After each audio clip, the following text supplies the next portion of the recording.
یہ سورہ ہود کی ابتدائی آیتیں ہیں۔ سورہ ہود مکی صورت ہے، اور مکی صورتوں کا جو بنیادی موضوع ہوتا ہے توحید، رسالت، آخرت، یہی صورت کا موضوع ہے۔ بیچ بیچ میں کچھ اخلاقی تعلیمات بھی ہیں۔ صورت کا آغاز قرآن کی صداقت اور اللہ کے رسول کی نبوت سے ہوا، اور اللہ تعالیٰ نے قرآن مجید کی 4 صفتیں پہلی آیت میں بیان فرمائی۔ کہا یہ کتاب ہے جس کی آیتیں محکم ہے، پھر حکمت والے، خبر رکھنے والے اللہ کی جانب سے اس کو کھول کھول کر بیان کیا گیا ہے۔ پہلی بات قرآن کے بارے میں یہ کہی گئی ہے کہ یہ کتاب ہے، حالانکہ جب یہ سورت نازل ہوئی تھی قرآن کتاب کی شکل میں نہیں، خود کتاب کی شکل تو قرآن کو بعد میں دی گئی۔ یہی بات سورہ بقرہ کی ابتدا میں بھی کہی گئی ہے، الف لام میم ذالک الکتاب لا ریب فیہ۔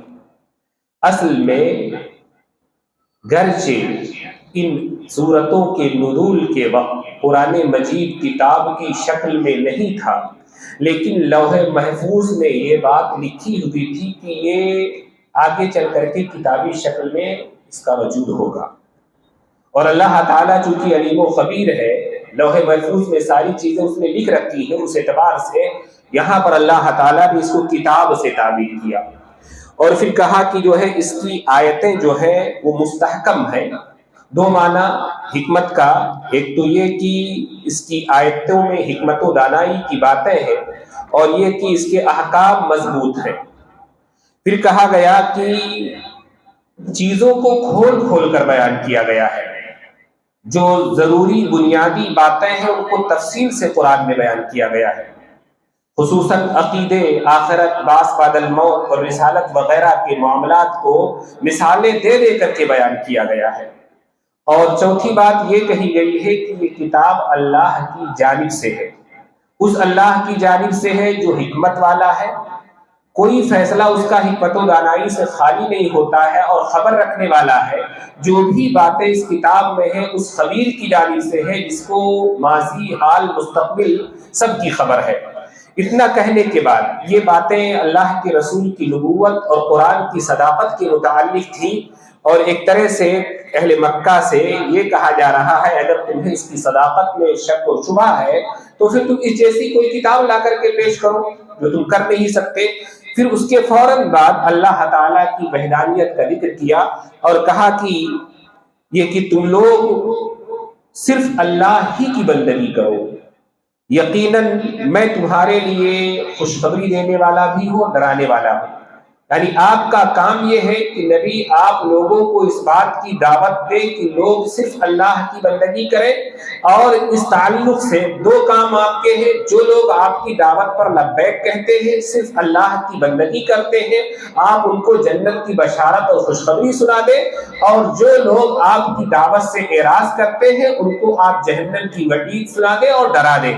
اسی کو آگے کہا گیا کہ سابقہ گناہوں سے بخشش طلب کر لو، پھر اپنے رب کی طرف لوٹ آؤ، وہ تمہیں ایک معین وقت تک فائدہ پہنچائے گا، اور ہر فضل والے کو اس کا فضل دے گا۔ اور اگر تم نے اعراض کیا، نبی کی بات کو نہیں مانا، تو یقیناً میں تم پر ایک بڑے دن کے عذاب سے ڈرتا ہوں۔ اس تمہید کے بعد اللہ رب العزت نے اپنی وحدانیت کے کچھ دلائل دینے کے بعد پھر کچھ انبیاء کے واقعات ذکر کیے ہیں۔ ان واقعات کا مقصد یہ ہے کہ جس طرح سے ان نبیوں کو حضرت نوح کا ذکر ہے، حضرت صالح کا ذکر ہے، قوم ہود کا ذکر ہے، اسی طرح سے فرعون اور موسیٰ کا ذکر ہے، قوم شعیب کا ذکر ہے، کئی نبیوں کا ذکر کیا اللہ رب العزت نے، اور سب نبیوں کے تعلق سے ان کی قوم کا کیا رویہ رہا تکذیب کا، اور پھر قوموں کا انجام کیا ہوا، یہ اللہ تعالیٰ نے ذکر کیا اور یہ بتلانے کے لیے ذکر کیا کہ اے نبی اگر آپ کے ساتھ بھی آپ کی قوم کا وہی رویہ وہی طریقہ رہا جو نوح کے ساتھ ان کی قوم کا، صالح کے ساتھ ان کی قوم کا، شعیب کے ساتھ ان کی قوم کا، ابراہیم کے ساتھ ان کی قوم کا، یا اسی طرح سے جو ہے موسیٰ کے ساتھ فرعون کا رہا ہے، تو انجام بھی وہی ہوگا جو ان نبیوں کے جھٹلانے والی قوموں کا اور ان کے سرغنوں کا ہوا۔ سب سے پہلے اور سب سے طویل قصہ اس سلسلے میں اللہ رب العزت نے حضرت نوح کا ذکر کیا ہے۔ حضرت نوح کے واقعات سے آپ لوگ یقیناً واقف ہوں گے کہ اللہ تعالیٰ نے ان کو اپنی قوم کی طرف جب نبی بنا کر کے بھیجا تو 950 سال اتنی لمبی مدت صرف آپ کی دعوت کی ہے، اور یہ قرآن میں ہے، یعنی یقینی ہے یہ۔ اس کے علاوہ آپ نبی بننے سے پہلے بھی زندہ رہے اور طوفان نوح کے بعد بھی زندہ رہے۔ اس لیے حضرت عبداللہ بن عباس کی طرف یہ قول منسوب ہے کہ انہوں نے کہا کہ حضرت نوح کی عمر جو ہے 1000 سال تھی، 40 سال نبوت ملنے سے پہلے اور 10 سال نوح کا طوفان جو آیا، سیلاب آیا، اس کے بعد بھی آپ زندہ رہے۔ اس طرح سے کل 1000 سال جو ہے ان کو زندگی ملی۔ بہرحال 950 سال کی دعوت کے بعد بھی جب قوم کے چند گنے چنے افراد کو چھوڑ کر کے قوم ایمان نہیں لائی، اور اللہ تعالیٰ نے وحی کے ذریعے سے آپ کو یہ بتلا دیا کہ آئندہ بھی کوئی ایمان لانے والا نہیں ہے، تو حضرت نوح نے دعا کی کہ جب معاملہ ایسا ہے تو ربی لا تذر علی الارض من الکافرین دیارا، میرے پروردگار زمین پر اس میں سے کسی کو ایسا بستا نہ چھوڑ، کسی رہنے بسنے والے کو اس میں سے چھوڑ ہی نہ، ان کا کام تمام کر دے، ایمان لانے والے نہیں ہیں۔ یہ حضرت نوح کی جب بد دعا ہوئی تو اللہ تعالیٰ نے حضرت نوح کو حکم دیا کہ کشتی بناؤ، اور کشتی بناؤ میرے نگاہوں کے سامنے، وَاصْنَعِ الْفُلْكَ بِأَعْيُنِنَا وَوَحْيِنَا، اللہ نے کہا میری آنکھ کے سامنے اور میری وحی کے مطابق، گویا کہ اللہ تعالیٰ کی نگرانی میں وہ کشتی بنائی گئی، اور ویسے بنائی گئی جیسے اللہ تعالیٰ نے حضرت نوح کی جانب وحی کی، جیسے بتلایا ویسے انہوں نے وہ کشتی بنائی۔ اور پھر جب کشتی بنا رہے تھے، قوم کے لوگ آس سے گزرتے تو مذاق اڑاتے، کہتے کہ نوح اس ریت میں، اس صحرا میں تم کشتی کہاں چلاؤ گے؟ حضرت نوح کہتے کہ آج تم میرا مذاق اڑاتے ہو، کل ہم کو موقع ملے گا ہم بھی تم پر ہنسیں گے۔ بہرحال اللہ تعالیٰ کے حکم سے کشتی بن کر تیار ہوئی، اور اللہ تعالیٰ کا عذاب یوں آیا کہ اللہ تعالیٰ نے کہا حتی اذا جاء امرنا وفارت تنور جس میں روٹیاں پکائی جاتی ہیں آگ جلا کر کے، وہاں سے پانی کا ابلنا شروع ہوا، جہاں سے آگ نکلتی تھی وہاں سے پانی کا ابلنا شروع ہوا۔ یہ آغاز تھا، عذاب کا آغاز، تنور سے پانی کے فوارے، پانی کا چشمہ پھوٹنا شروع ہوا، پھر آسمان سے بارش ہونے لگی، پھر سارے زمین کے ریشوں سے، اس کی رگوں سے پانی ابال مارنے لگا، اور پانی بڑھتا گیا بڑھتا گیا بڑھتا گیا، یہاں تک کہ جودھی پہاڑ تک پہنچ گیا۔ اس بیچ اللہ کے حکم سے حضرت نوح علیہ السلام نے اپنی قوم کے اہل ایمان کو اور تمام جانداروں کے ایک ایک جوڑے کو کشتی پر سوار کر لیا۔ اسی موقع پر حضرت نوح نے اپنے بیٹے کو دیکھا کہ وہ غرق ہونے والوں کے ساتھ پانی کے لہروں کے درمیان ڈوبنے کے قریب ہے۔ باپ ہوتا ہے، اس موقع پر پھر ایک باپ کو بیٹے کی محبت نے جوش مارا، اور انہوں نے کہا کہ یا بنی ارکب معنا، اے میرے بیٹے ہمارے ساتھ تم بھی کشتی میں سوار ہو جاؤ، ولا تکن مع الکافرین، اور کہا کافروں کے ساتھ نہ ہو جاؤ۔ غور کرے، یہ نہیں کہا کہ ڈوبنے والوں میں سے نہ ہو جاؤ، کہنا تو یہی چاہیے تھا نا کہ ہمارے ساتھ کشتی میں سوار ہو جاؤ تاکہ ڈوبو نہ، لیکن حضرت نوح نے یہ نہیں کہا، کہا کہ بیٹے ہمارے ساتھ کشتی میں سوار ہو جاؤ اور کافروں میں سے نہ ہو جاؤ۔ کافروں میں سے نہ ہو جاؤ۔ اس طرح سے جب بیٹے کو دعوت دی، اپنے ساتھ آنے کے لیے کہا، تو بیٹا جس کے دل میں اسلام کی دولت نہ ہو، ایمان کی چاشنی نہ ہو، تو پھر معاملہ ایسے ہی ہوتا ہے۔ بیٹے نے بھی باپ کا مذاق اڑایا اور کہا سآوی الی جبل یعصمنی من الماء، میں پہاڑ پر چڑھ جاؤں گا، وہ پانی سے مجھے بچا لے گا۔ یہ پانی پہاڑ تک تھوڑے جائے گا، اس کو کیا پتا تھا کہ یہ پانی اتنا اونچا ہوگا کہ پہاڑ بھی ڈوبنے لگیں گے۔ بہرحال اس نے یہ کہا تو حضرت نوح نے کہا لا عاصم اليوم من امر اللہ، آج اللہ کے حکم سے کوئی تمہیں بچانے والا نہیں، پہاڑ بھی تمہیں بچا نہیں پائے گا۔ آج اللہ کے عذاب سے کوئی بچانے والا نہیں ہے، الا من رحیم، وہی بچ سکتا ہے جس پر اللہ رحم کرے، اور اللہ رحم کرے گا ان کشتی والوں پر۔ کشتی والوں کے ساتھ شامل ہو جاؤ گے، ایمان لاؤ گے، تبھی تم بچو گے، ورنہ تم کافریوں میں سے ہی رہ جاؤ گے۔ اسی دوران موج حائل ہوئی، بیٹا ڈوب گیا۔ غور کرنے کا مقام یہ ہے کہ حضرت نوح ایک نبی ہے، ان کا بیٹا، وہ اپنے بیٹے کو بچا نہیں سکے، اپنے بیٹے کو بچا نہیں سکے، بلکہ جب انہوں نے اپنے رب سے دعا کی اور کہا ربی ان ابنی من اہلی وان وعدک الحق، میرے پروردگار میرا بیٹا میرے گھر والوں میں سے ہے اور تیرا وعدہ سچا ہے، تو نے وعدہ کیا تھا کہ میں تجھے اور تیرے گھر والوں کو بچاؤں گا۔ تو اللہ تعالیٰ نے کیا جواب دیا؟ کہا یا نوح انہ لیس من اہلی، نوح تمہارا بیٹا تمہارے گھر والوں میں شامل نہیں ہے، انہ عمل غیر صالح، کیونکہ اس کا عمل نیک نہیں ہے، فلا تسألنی ما لیس لک بہ علم، لہذا تم اس سے اس کے بارے میں گفتگو نہ کرو جس کا تمہیں علم نہ ہو۔ غور کریں، بعض لوگوں کا دعویٰ ہے کہ بھائی ہم نبی کی امت میں سے ہیں تو ہم نبی ہمارا بیڑا پار لگا دیں گے، ہم امت محمدیہ کے فرد ہیں اس لیے ہم سب بخشے بخشائے ہیں، ہم جنت میں جانے والے ہیں، جنت کے ٹھیکیدار بنے ہوئے ہیں۔ یہاں نبی کا بیٹا بھی اگر عمل نہیں ہے تو وہ جنت میں نہیں جا رہا ہے۔ عمل کے بغیر ہم یا آپ کوئی بھی جنت میں جانے والا ہے ہی نہیں۔ اللہ کے رسول نے اپنی ایک حدیث میں کہا من بطأ بہ عملہ لم یسرع بہ نسبہ، جس کا عمل اس کو پیچھے کر دے اس کا نسب اس کو آگے نہیں بڑھا سکتا۔ اللہ کے رسول نے جو کوہ صفا پہ چڑھ کر کے جو دعوت کا آغاز کیا تھا وہاں یہی کہا تھا کہ اے عباس نبی کے چچا، اے صفیہ نبی کی پھوپھی، اے فاطمہ نبی کی بیٹی، اپنے آپ کو آگ سے بچا لو، میں وہاں تمہارے کام نہیں آنے والا، جو کچھ مانگنا ہے یہاں مجھ سے مانگ سکتے ہو، یہاں میں اپنی رشتہ داری نبھاؤں گا، لیکن آخرت میں جو چیز کام آنے والی ہے وہ عمل ہے۔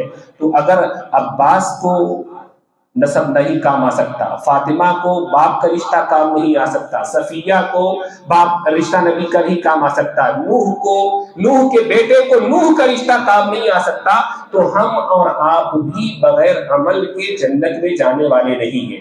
جو چیز ہم کو اور آپ کو جنت میں لے جانے والی ہے وہ چیز ایمان کے ساتھ عمل ہی ہے۔ ہم صرف دعوے کریں کہ نبی کی امت ہے، بلکہ بعض لوگ تو اپنے آپ کے سید ہونے پر فخر کرتے ہیں، اور سید کا مطلب یہ سمجھتے ہیں کہ وہ سید ہے تو پھر جنت کا سرٹیفکیٹ ان کے پاس ہے۔ ایسا کسی کے پاس نہیں ہے۔ خون، رشتہ داریاں، یہ سب دنیا ہی میں چلے گی، آخرت میں ان کا کوئی کام آنے والا نہیں۔ آپ غور کریں کہ ایک نبی کا بیٹا کیسے کافروں کے ساتھ ہو گیا۔ اصل میں صحبت صالح ترا صالح کنن اور صحبت طالح ترا طالح کنن۔ ایک اچھے نیک دیندار شخص کا بیٹا بھی اگر بری صحبت میں بیٹھے تو وہ برا ہو جاتا ہے۔ ایک نیک آدمی کا بیٹا بھی اس لیے ضروری ہے، جیسا کہ اللہ کے رسول صلی اللہ علیہ وسلم نے فرمایا کہ انسان کو یہ دیکھ لینا چاہیے کہ دوستی کس سے کرتا ہے، دوستی کس سے کرتا ہے۔ تو دوستی کا معاملہ بچوں کی تربیت کے سلسلے میں بچوں کے دوستوں پر نظر رکھنا اور نگاہ رکھنا اور دیکھتے رہنا کہ اس کے ساتھ اٹھنے بیٹھنے والے، چلنے پھرنے والے، گھومنے والے لڑکے اور دوست کیسے ہیں، یہ بہت ضروری ہے بچوں کی اصلاح کے لیے، ورنہ باپ کے صالح ہونے کے باوجود بیٹے بگڑ جاتے ہیں اور راہ راست سے ہٹ جاتے ہیں۔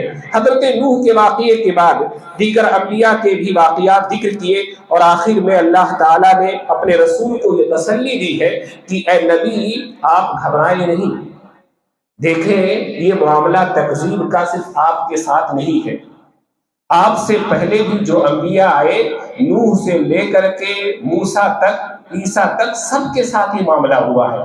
نوح کو بھی جھٹلایا گیا، ابراہیم کو بھی جھٹلایا گیا، صالح کو بھی جھٹلایا گیا، شعیب کو بھی جھٹلایا گیا، سب کو جھٹلایا گیا ہے۔ آپ کوئی نئے نبی ایسے نہیں ہے، اس لیے آپ تسلی رکھیں۔ ایک طرف اللہ کے رسول کو تسلی دی گئی ہے تو دوسری طرف کفار مکہ کو دھمکی دی گئی ہے کہ جو انجام ان قوموں کا ہوا وہی انجام تمہارا ہو سکتا ہے۔ تو دونوں باتیں ساتھ ساتھ چلتی رہی ہیں۔ ان تمام واقعات کا یہی خلاصہ ہے۔ اگلی سورہ سورہ یوسف ہے، یہ بھی مکی سورت ہے، اور یہ تنہا ایسی صورت ہے کہ حضرت یوسف علیہ السلام کے پورے واقعے پر مشتمل ہے۔ کہیں پر حضرت یوسف علیہ السلام کا قصہ نہیں ہے سوائے اس صورت کے، اور اسی سورے میں پورا اتنا مفصل قصہ کسی دوسرے نبی کا ہے ہی نہیں۔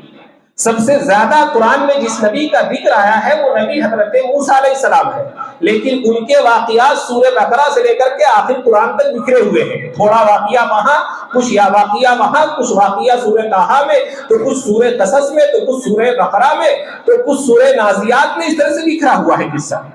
لیکن یہ حضرت یوسف علیہ السلام کا واحد قصہ ہے جو قرآن مجید میں ایک ترتیب سے ایک ہی ساتھ ایک ہی صورت میں مفصل طور پر موجود ہے۔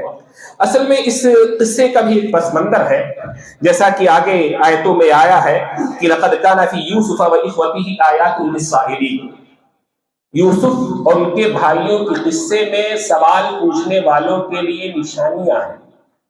سوال یہ پوچھا گیا تھا کہ ہمیں یہ بتایا جائے کہ حضرت موسیٰ مصر کیسے آ گئے، حالانکہ ان کے آبا و اجداد ابراہیم یہ شام کے رہنے والے تھے۔ شام سے مصر ان کی آمد کیسے ہوئی، اسی چیز کو بتلایا گیا ہے۔ آغاز ہوا ہے ایک خواب سے، ایک خواب سے آغاز کر کے یہ بتلایا گیا کہ آپ کی آمد کیسے ہوئی۔ اصل میں حضرت یوسف نے خواب دیکھا، خواب کے نتیجے میں ان کو کنویں میں پھینکا گیا، کنویں سے وہ مصر پہنچے، مصر سے مصر کی حکمرانی اور تخت تک پہنچے۔ اس طرح سے انہوں نے اپنا پورا خاندان شام سے مصر شفٹ کر لیا، اور اسی نسل سے چل کر کے آخر میں حضرت موسیٰ علیہ السلام ہوئے۔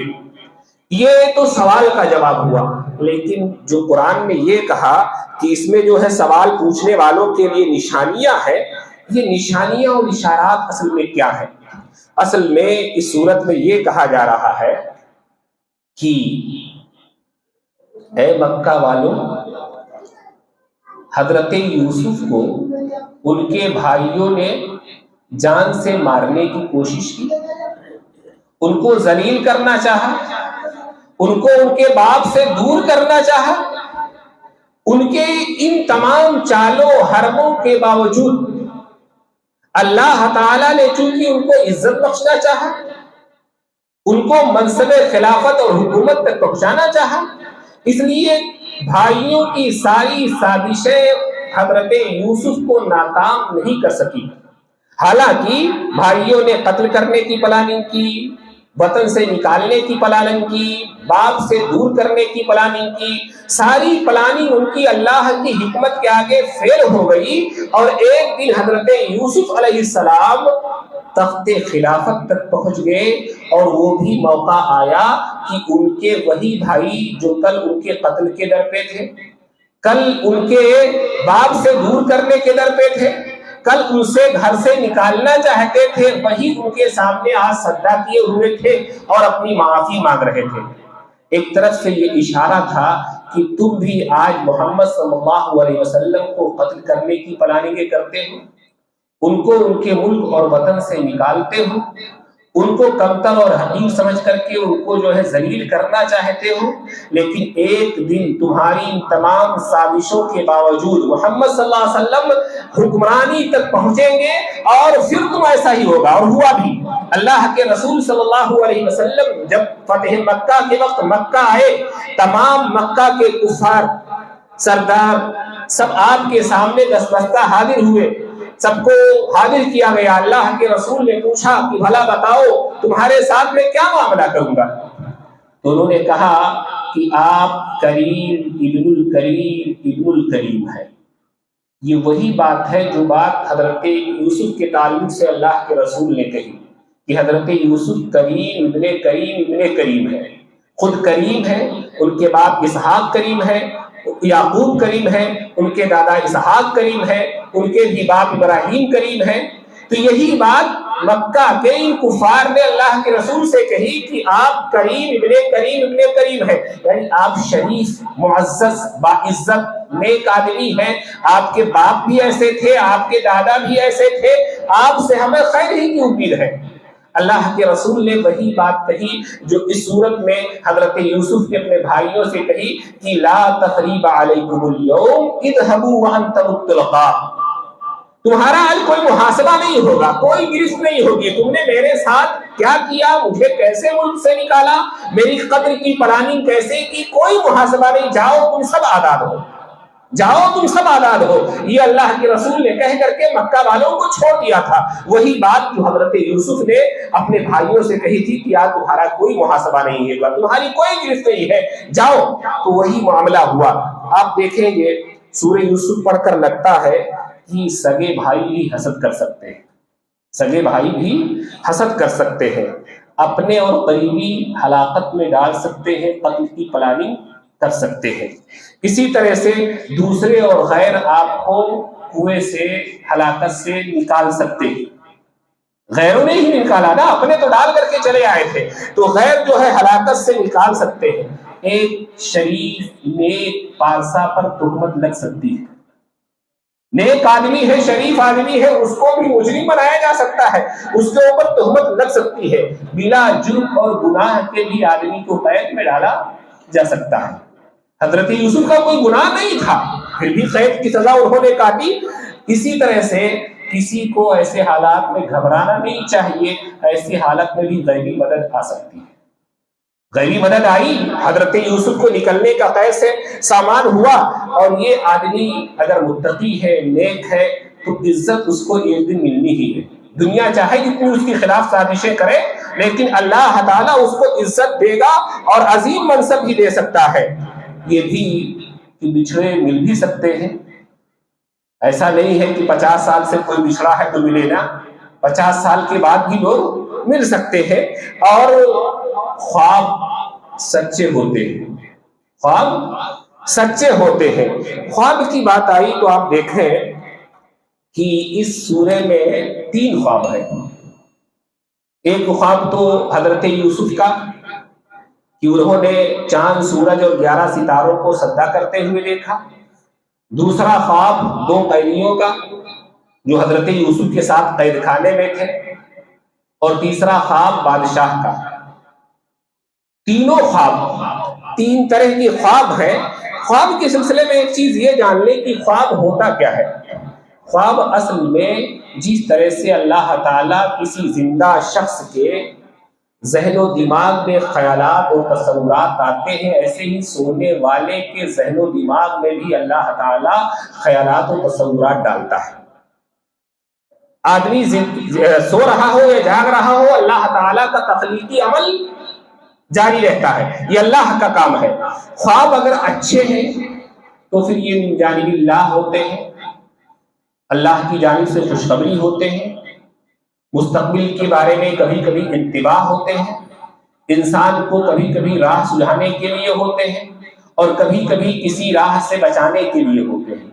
اور اگر خواب برے ہیں، ڈراونے ہیں، تو پھر یہ شیطان کی جانب سے ہوتے ہیں۔ بظاہر اس میں شیطان کا عمل دخل ہوتا ہے، گرچہ تخلیقی عمل اللہ ہی کا ہوتا ہے، لیکن بظاہر اس میں شیطان کا عمل دخل ہوتا ہے۔ اسی لیے اچھے خوابوں کو شریعت میں رؤیا کہا گیا ہے، اور برے خوابوں کو حلم، جس کی جمع احلام استعمال ہوئی ہے، یہ کہا گیا ہے۔ یہ بات کہ خواب کتنے طرح کے ہوتے ہیں، ایک حدیث میں بھی اللہ کے رسول صلی اللہ علیہ وسلم نے ذکر کی ہے۔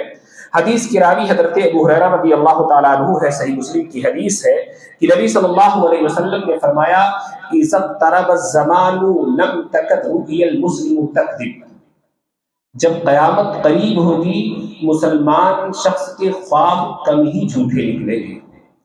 ابھی قیامت دور ہے، ہم لوگوں کے خواب ایسے نہیں ہے بھی نا، تو قیامت ابھی دور ہے، اطمینان رکھیں آپ لوگ۔ تو قیامت قریب ہے لیکن پھر بھی ابھی دور ہے. تو لم تکد تکذب رؤیا المسلم واصدقكم رؤیا اصدقكم حدیثا، اور سب سے سچے خواب اس شخص کے ہوں گے جو گفتگو میں سب سے سچا ہوگا. جو جتنا سچا ہوگا اس کے خواب اتنے ہی سچے ہوں گے. ورؤیا المسلم جزء من 46 جزءا من النبوة، اور مسلمان شخص کا خواب نبوت کا 46واں حصہ ہوتا ہے. کیا مطلب؟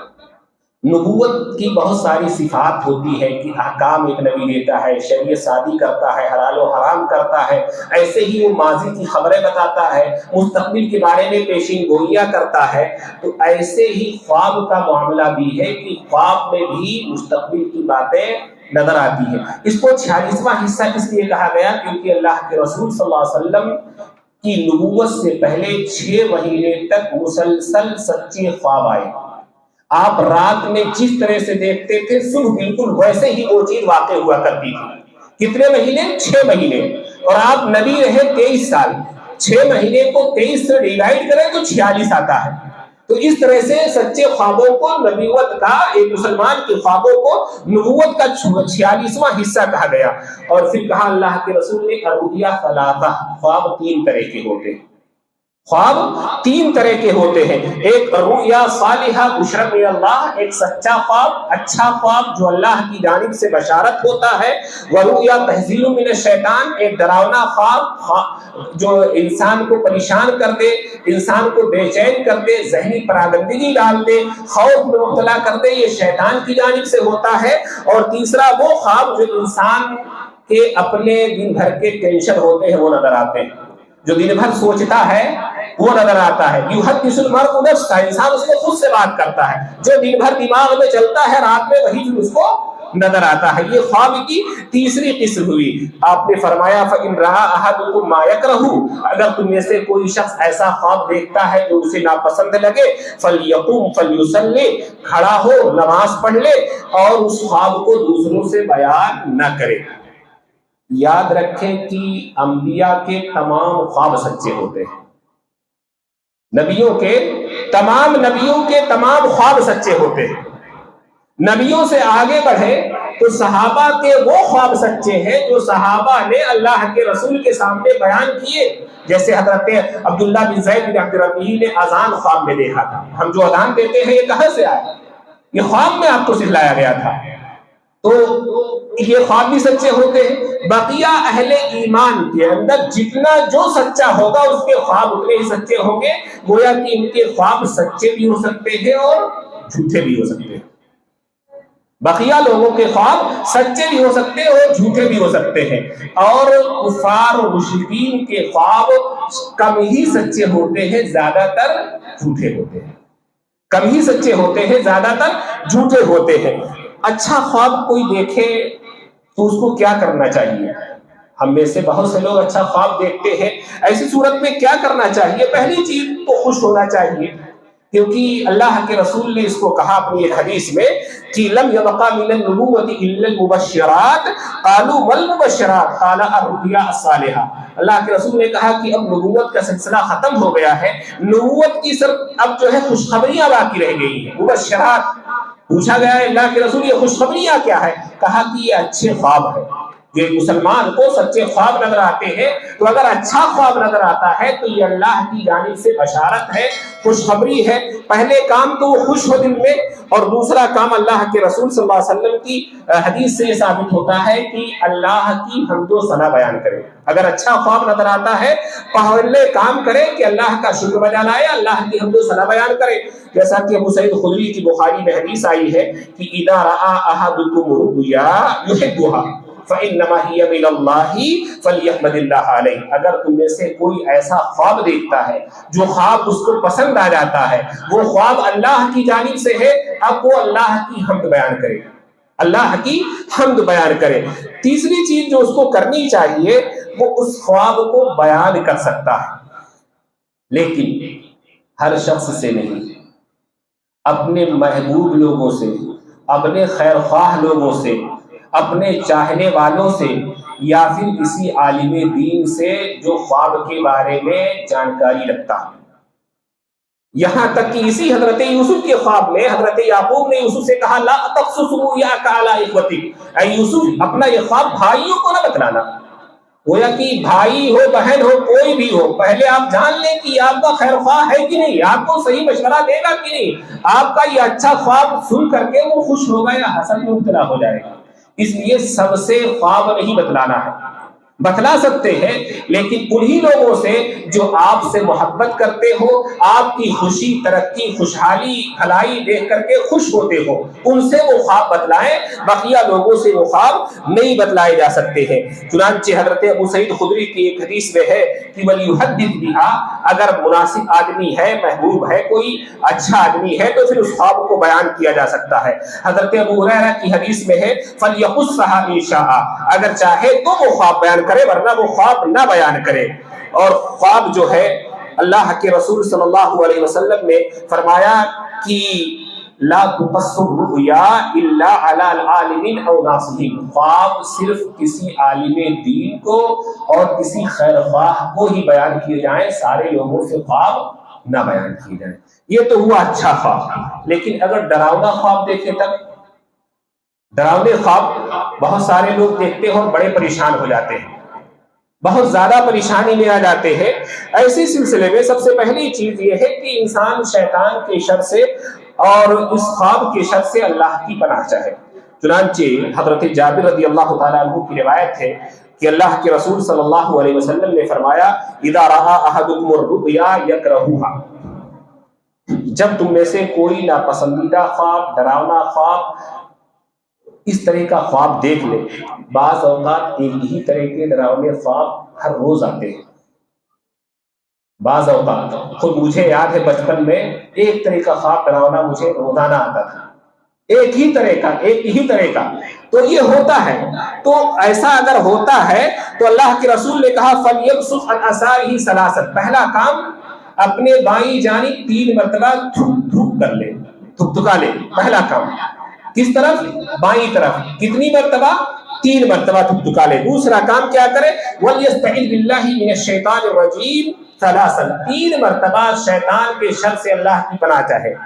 اگر کچھ نہیں کر سکتا تو اعوذ باللہ من الشیطان الرجیم کہہ لے، یا پھر اعوذ باللہ من الشیطان ومن شرہا پڑھ لے، یا پھر ایک اور دعا اللہ کے رسول صلی اللہ علیہ وسلم سے ثابت ہے جو عام طور پر گھبراہٹ کے وقت پڑھنے کی تعلیم دی اللہ کے رسول نے کہ آدمی جب بھی ڈرے تو یہ دعا پڑھ لے، وہ ہے اعوذ بکلمات اللہ التامہ من غضبہ وشر عبادہ ومن حمدات الشیطان وان یحضرون۔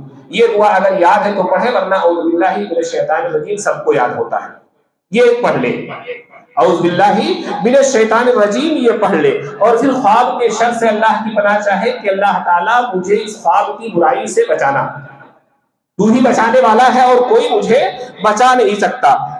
اور اسی طرح سے کروٹ بدل کر کے لیٹے، پھر کروٹ بدل کر کے اور 2 رکعت نماز پڑھے۔ ابھی گزری حدیث ابو سعید خدری کی کہ فَلْيَقُمْ فَلْيُصَلِّ، کھڑا ہو جائے، 2 رکعت نماز پڑھ لے اور کروٹ بدل کر کے سو جائے۔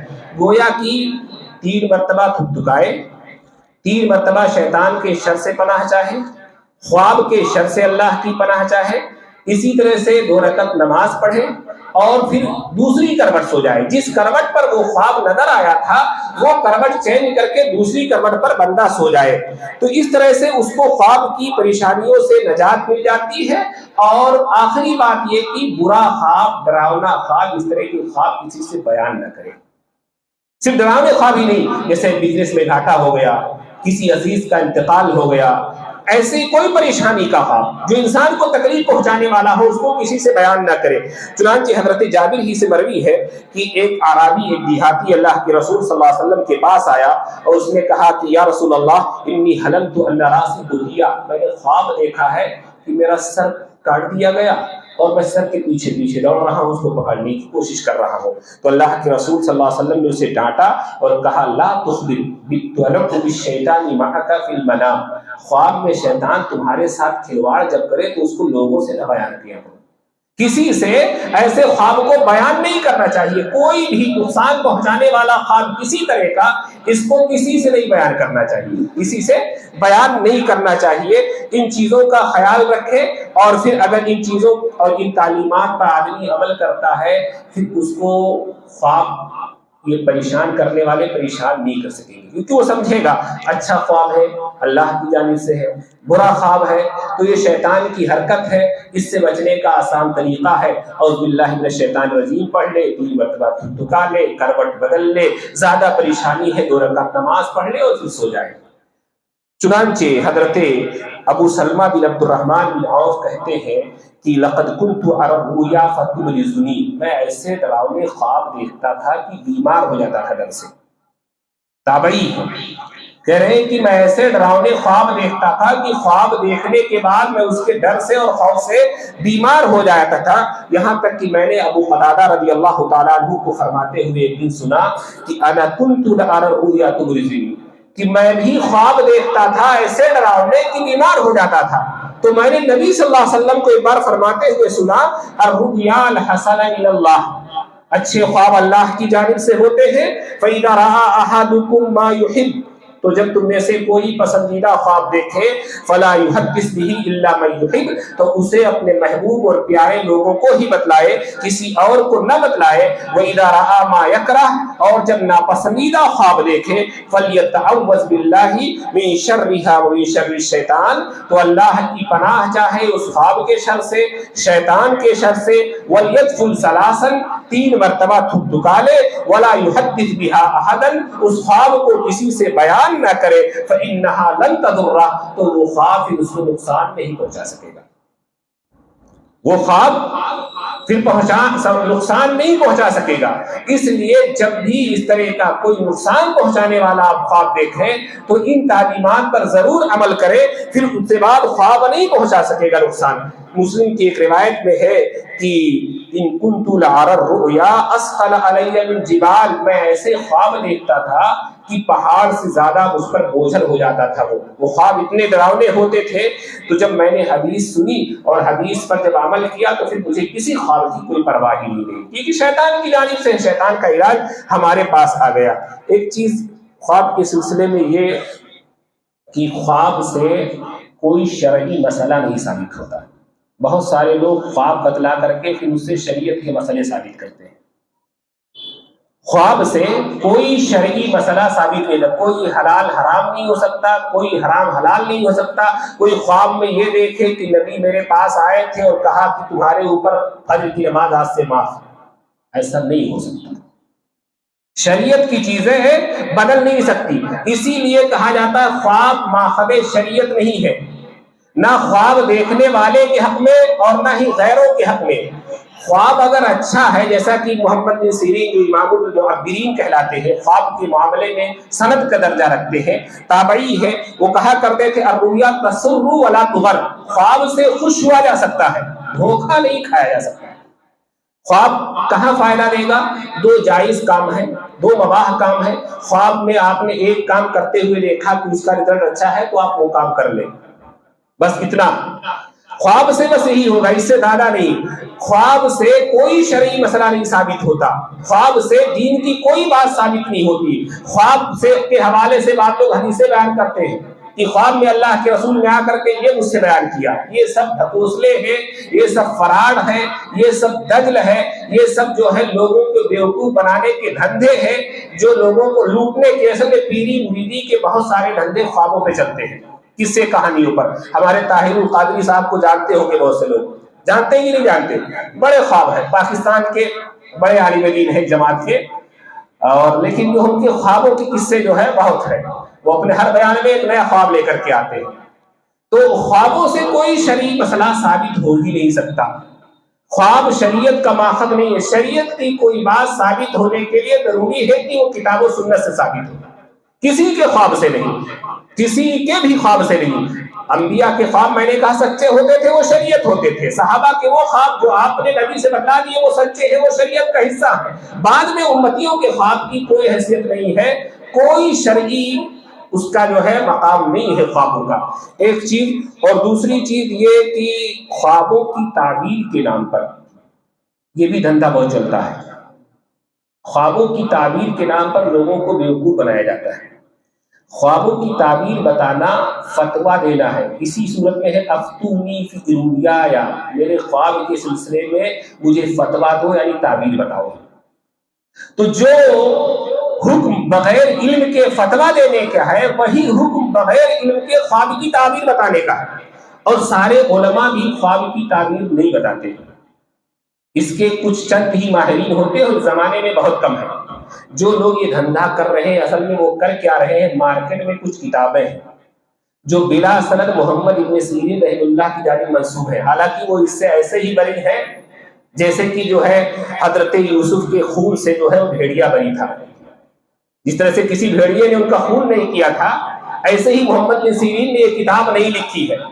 لوگوں نے بعد میں کتابیں لکھ کر کے مارکیٹ میں اس کو پھیلا دیا ہے، اور اس میں یہ ہے کہ بھئی پانی دیکھے تو اس کا یہ تعبیر ہے، سانپ دیکھے تو اس کی یہ تعبیر ہے، تیز ہوا دیکھے تو اس کی یہ تعبیر ہے، آگ دیکھے تو اس کی یہ تعبیر ہے. اس طرح سے کتاب میں لکھا ہے. اسی کتاب کو رکھ کر کے کچھ لوگ دھندا چلاتے ہیں. تو وہ لوگ جو ہے اس لائق نہیں ہے کہ ان پر اعتبار کیا جائے، بلکہ آپ دیکھیں گے کہ ایک ہی طرح کا خواب دیکھنے والے دو لوگوں کی تعبیریں الگ الگ ہوتی ہیں. چنانچہ یہی محمد ابن سیرین رحمہ اللہ کے پاس میں دو شخص آئے. دونوں نے یہ کہا کہ میں نے خواب میں اذان دیتے ہوئے دیکھا ہے. ایک شخص سے کہا کہ تم حج کرو گے، اور ایک سے کہا کہ تم چوری کرو گے، تمہارا ہاتھ کاٹا جائے گا. دونوں چلے گئے. بعد میں شاگردوں نے پوچھا کہ استاد محترم، خواب تو دونوں کا ایک جیسا تھا، ایک حج کرے گا، ایک کا ہاتھ کاٹا جائے گا، کیسے؟ تو کہا اصل میں جو حج کرے گا اس کے اوپر نیکی، تقوی اور صالحیت کے آثار تھے، تو میں نے اس کی تفسیر کی ہے وَأَذِّن فِي النَّاسِ بِالْحَجِّ سے، وَأَذِّن فِي النَّاسِ بِالْحَجِّ سے، کہ اس میں حج کا تذکرہ ہے. اور جو شخص اس سے کہا اس کا ہاتھ کاٹا جائے گا، اس کی تفسیر چونکہ وہ چہرے ہی سے آثار اس کی جو ہے صالحیت کی نہیں تھی، وہ برا آدمی ہے، معصیت کرنے والا گنہگار آدمی ہے، برے راستے پر چل رہا ہے. تو میں نے اس کی تعبیر کی وہ استعزنا، کیسے حافظ کی آیت؟ نہیں، اسی صورت میں سورہ یوسف میں جو خواب دیکھا، اسی سورہ یوسف میں وہ آیت ہے. سورہ یوسف میں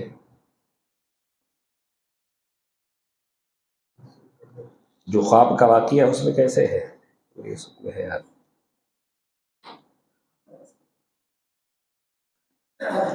ہاں ثم اذن مؤذن ایتها العیر انکم لسارقون، اسی صورت میں ہے ثم اذن مؤذن ایتها العیر انکم لسارقون. وہ جب حضرت یوسف نے بنیامین کا پیالہ رکھ دیا تھا ان کے اس میں، تو وہ پیالہ نکلا تو ایک اعلان کرنے والے نے، اصل میں اذان کا مطلب اعلان کرنا ہوتا ہے، تو ایک اعلان کرنے والے نے اعلان کیا کہ پیالہ تمہارے ہی اس میں ہے، تم ہی لوگ چور ہو، تو اس سے تفسیر کی. تو دیکھیں یہ تفسیر بڑی مہارت کا کام ہے، ہر شخص کا کام نہیں ہے. ہم نے اپنے اساتذہ میں شیخ الحدیث محمد رئیس ندوی رحمہ اللہ کو پایا کہ وہ خوابوں کی تعبیر بتاتے تھے. بقیہ ہمارے تمام اساتذہ خوابوں کی تعبیر بتانے سے معذوری ظاہر کر دیتے تھے، تو سارے لوگ نہیں بتاتے. تو یہ ایسا علم ہے جو سب جانتے نہیں، اور بغیر علم کے جو ہے تعبیر بتا کر کے لوگوں کو مشکل میں ڈال دیتے ہیں. اللہ تعالیٰ ہم سب کو جو ہے ان واقعات سے عبرت لینے، نصیحت حاصل کرنے اور اپنی زندگی کو اسی قرآن کے سانچے میں ڈھالنے کی توفیق عطا فرمائے. جب تک ہمیں زندہ رکھے، اسلام و ایمان پر زندہ رکھے، اور جب ہمارا خاتمہ ہو تو ایمان پر ہو. اقول قولی ھذا استغفر اللہ لی ولکم ولسائر المسلمین انہ تعالی جواد کریم والرؤوف الرحیم. سبحانک اللہم وبحمدک اشہد ان لا الہ الا انت استغفرک واتوب الیک.